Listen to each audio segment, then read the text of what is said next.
When I came back home for winter break, I expected the usual chaos: my dad's half-hearted attempts to reconnect, my stepmother's tight-lipped smiles, and the quiet thrum of a house I'd never really called mine. But what I didn't expect was Ethan. He wasn't there the last time I visited. My stepbrother had apparently dropped out of college, moved back in, and started working night shifts at some gym downtown. I remembered him vaguely from family events, brooding, aloof, always with earbuds in. But this time, something had shifted. Maybe it was because I was 21 now. Maybe it was because Ryan, my boyfriend of 2 years, had barely texted me since I landed. Or maybe it was just the way Ethan looked at me across the kitchen that first night, like he saw the fracture I didn't want anyone else to notice. "Still can't sleep?" he asked, his voice low, rough from hours of use or disuse. I couldn't tell which. I shrugged, holding my mug like a shield. "Jet-lag and stuff." Ethan leaned against the counter, arms folded. The dim light above the stove cast his face in half-shadow, sharpening the lines of his jaw. He wasn't trying to be intimidating. He just was. "Stuff being Ryan?" he asked. My fingers tightened around the ceramic. "You remember his name?" He smirked, then looked away.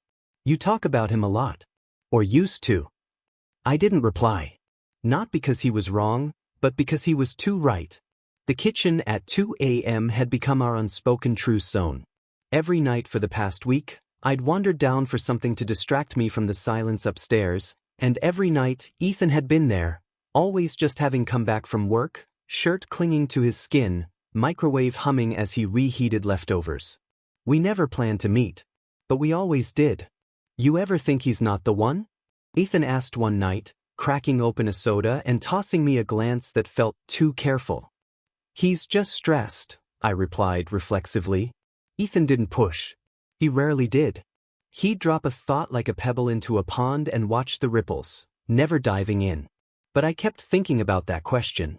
About Ryan's clipped replies, the way he ignored my calls but posted pictures out with friends.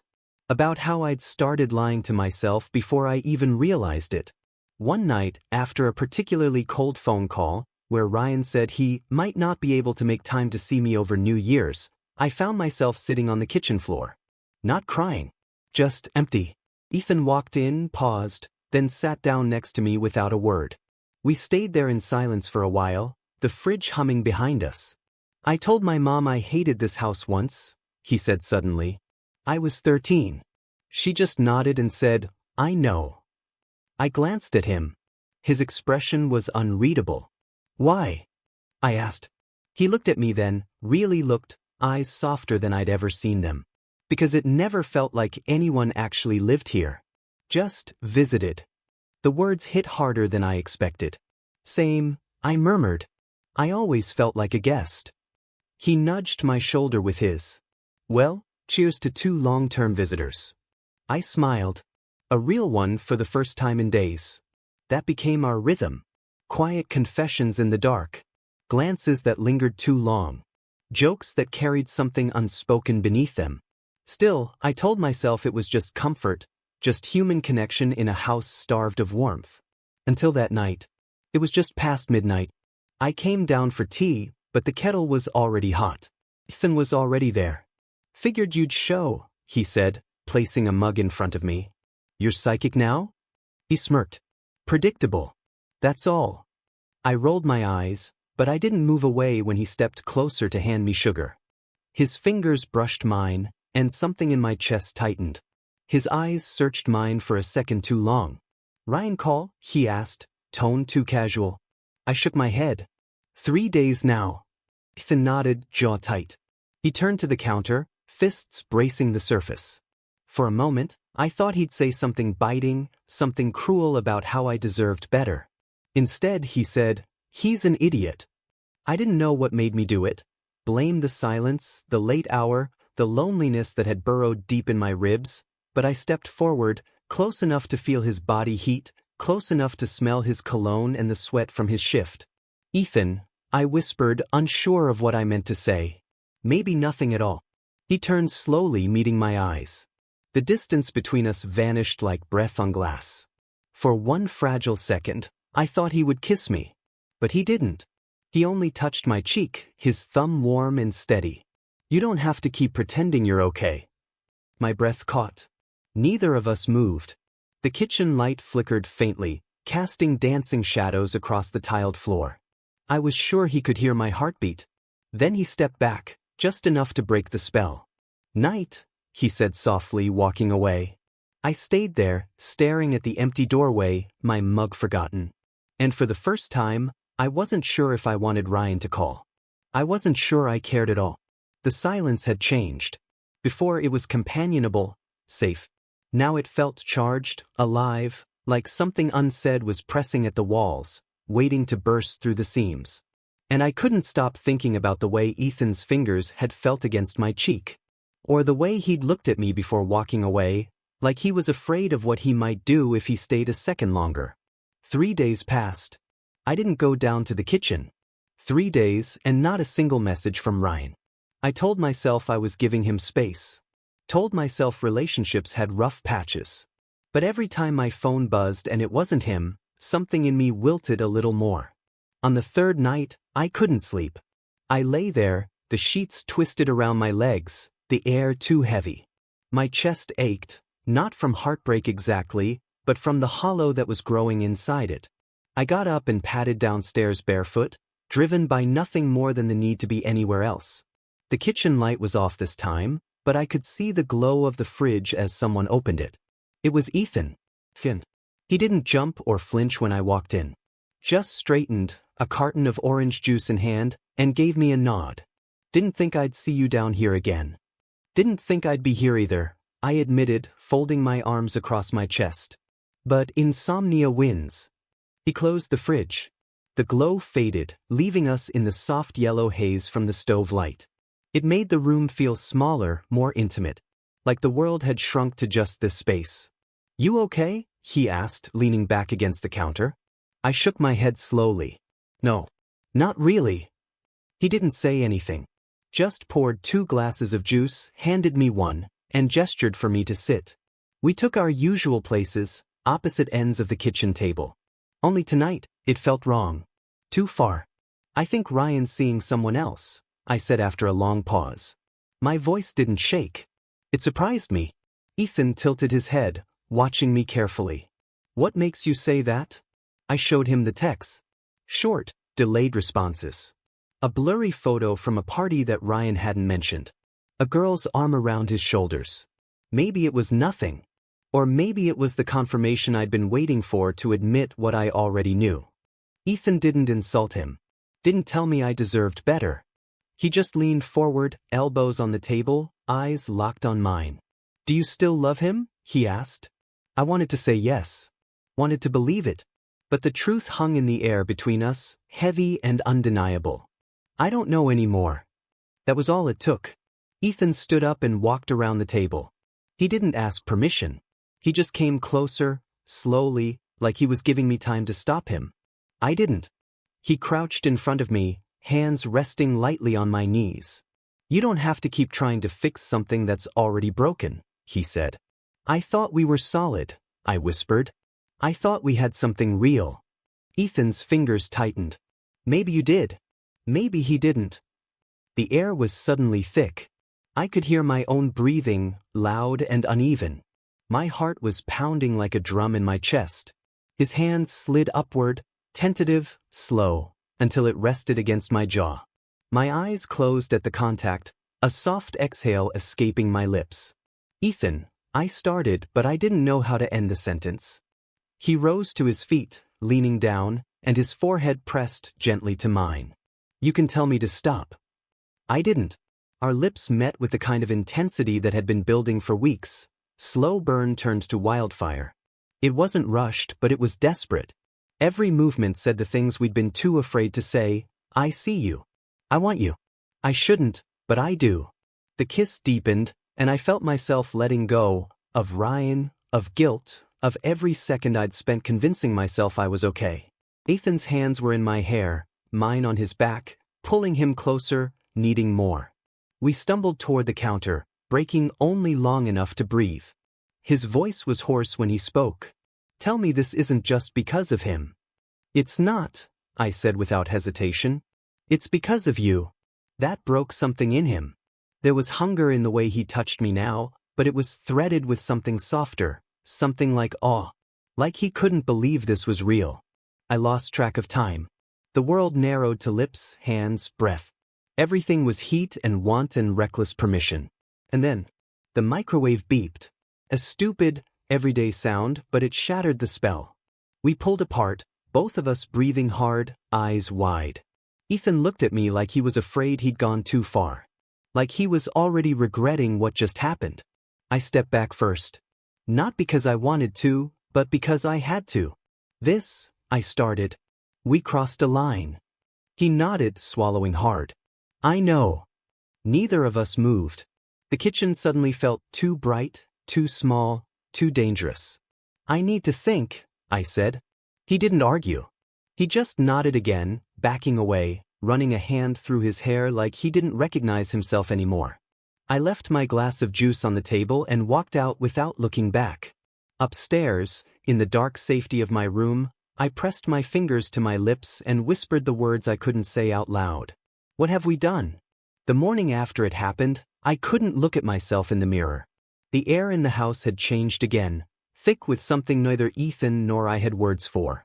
I stayed in my room most of the day, scrolling aimlessly, reading the same sentences over and over without comprehension. The taste of the night before still lingered on my lips, sweet, intoxicating, and shameful. My phone buzzed. Ryan. Hey. Sorry I've been distant. Want to talk later? For days of silence and now this? I stared at the message until the screen dimmed. I didn't respond. Instead, I thought of Ethan's breath against my neck, his hand against my skin, the tremble in his voice when he whispered my name like it was something sacred. And then I thought of Ryan. Of loyalty. Of what we were, what we still technically were. The guilt came in waves. Not just for what I'd done, but for how good it had felt. I avoided Ethan for the next 2 days. No late-night encounters. No shared silences. Just distance, cold, sterile, necessary. But the house didn't let things lie. Ethan's been quiet lately, my stepmother, Carla, remarked over breakfast. She didn't look up from her phone. I gave a non-committal shrug, forcing down dry toast. Probably just tired. She hummed. Maybe. But usually he talks your ear off when you're here. I didn't answer. My father muttered something about work and buried himself in his coffee. Carla moved on. But her words clung to me like static. That night, I crept downstairs again, unsure of what I was even hoping for. The kitchen was empty. No Ethan. Just silence. I poured a glass of water, stared out the window into the backyard, and tried to piece together the splintering parts of myself. Then I heard it, soft footsteps. I turned. Ethan stood in the doorway, hoodie pulled tight, eyes shadowed with exhaustion and something else I didn't want to name. I wasn't sure you'd still come down here, he said quietly. I wasn't sure either. He walked in slowly as though testing the ground beneath him. I figured we should talk. I nodded, unsure if I wanted to talk or disappear. I didn't mean for that to happen, he began, leaning against the fridge. Any of it. Me neither. But I'm not sorry, he added. That made me look at him. Really look. I should be, he said, voice softer now. I know I should. But I'm not. I swallowed the lump in my throat. It felt real. It was real. Silence fell again, but it wasn't the old kind. It was tense, electric, dangerous. I think I cheated, I whispered. The words tasted like rust. You did, he said plainly. So did I. The honesty stung. But it was necessary. I haven't even broken up with him, I said, shame curling in my gut. Then why haven't you? He asked, not accusing, not angry, just curious. I didn't know. Maybe it was the guilt. Maybe it was the fear of facing the fallout. Or maybe, deep down, I still needed to believe I hadn't burned everything down yet. Do you regret it? Ethan asked. I hesitated too long. I regret the way it happened, I finally said. Not you. Ethan exhaled slowly, some tension bleeding from his shoulders. But, because I don't want to pretend it didn't happen. Neither did I.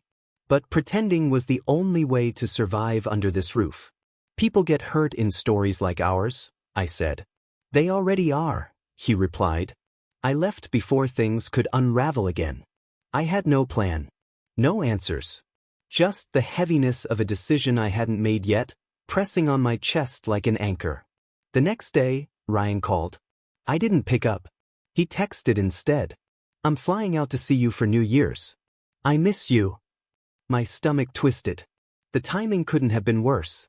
That night, I told Ethan. He didn't say much, just nodded, lips pressed into a thin line. I'll tell him everything, I said. I just need time. He didn't look at me when he said, you always need time. That cut deep. But he wasn't wrong.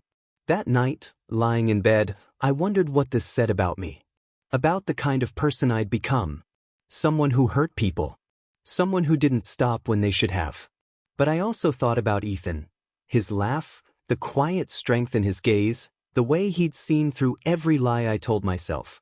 And I knew then, I couldn't stay in this limbo much longer. Because secrets rot you from the inside. And guilt? Guilt never sleeps.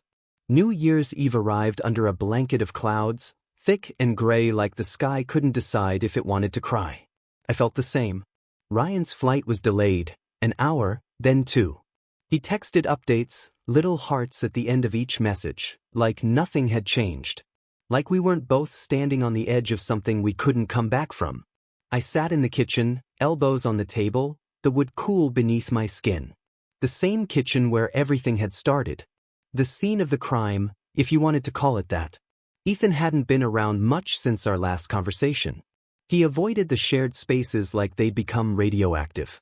I didn't blame him. I avoided mirrors the same way. But tonight felt different. I couldn't keep running in circles. Something had to give. So I waited in silence for the inevitable. He came in just before midnight. Hoodie half-zipped, headphones around his neck, face unreadable. When he saw me, he stopped like he wasn't sure if he should stay or turn around. I didn't give him the option. Can we talk? I asked. He nodded. Wordless. Careful. Ethan moved to the counter, leaned against it, arms crossed. There was distance between us, but it wasn't cold, it was protective. Like a boundary drawn in quiet desperation. I told Ryan, I said. His eyes flickered. All of it? I nodded. Yeah. Everything. The kiss. The nights. This. And? He said he already knew something was off. I looked down, ashamed. He didn't ask questions. He just said, then you've made your choice. Silence stretched between us like a fault line. I didn't want to hurt him, I added. I know. Ethan's voice was low. But you did. So did you. His jaw clenched, then relaxed. Yeah. We stood in the stillness, the clock on the stove ticking down the last minutes of the year. I could feel everything unsaid pressing at my ribs. I hated you for a second, I confessed. For making it so easy to fall. For not stopping it when I couldn't. I hated myself more, he said. For wanting you when I knew I shouldn't. For not being able to stop wanting you even after. He moved closer but not too close. Just enough that I could feel the warmth radiating off him. I never meant to ruin anything, he said. But I also never felt anything this real before. Neither did I. We were two people holding shards of something broken, trying to see if any of it could still be pieced back together. You're leaving, aren't you? He asked. Yeah. After tomorrow. His eyes searched mine.